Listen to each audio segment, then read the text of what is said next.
coping mechanisms for people to help navigate triggers or prevent relapse? The first thing is looking at the cycle of addiction, which is can be viewed as a circle, starting with having a trigger, feeling an urge to use, giving into that urge because it feels so powerful, feeling a deep sense of shame, beating yourself up, saying, making resolutions, saying, I'm never going to do this again, doing well and having a period of being sober from the addiction and then being triggered again. And then identifying where they at in that current cycle, looking at ways to change that. And part of that is refusal mechanisms. When you feel triggered, even though the emotional urge is incredibly strong, you do not have to give into it. It's finding ways to delay that and hold off on giving into it. And in doing that, you exercise your no muscle and have the ability to realize that I didn't have to give into this. And over time, as you exercise that no muscle, it becomes stronger as opposed to the opposite of giving into the addiction. It just becomes an automatic process. Oh, I'm triggered. A nanosecond later, here I'm going to go into my addiction or my process. Other parts are finding support, leaning on others.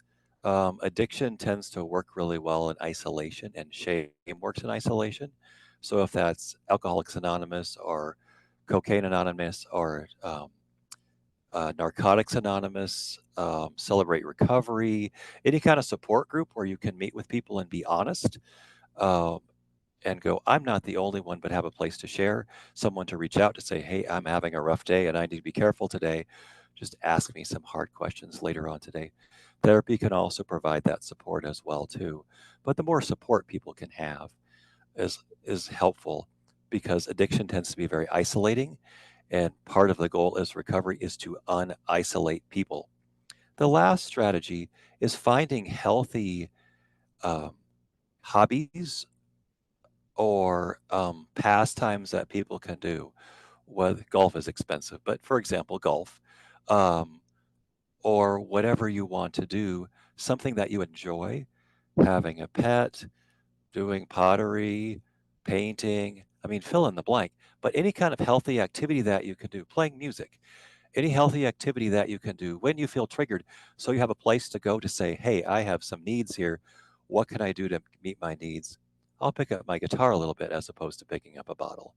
Those are ways um, to help you feel good about yourself, meet your needs without involving in destructive behavior that we call addiction.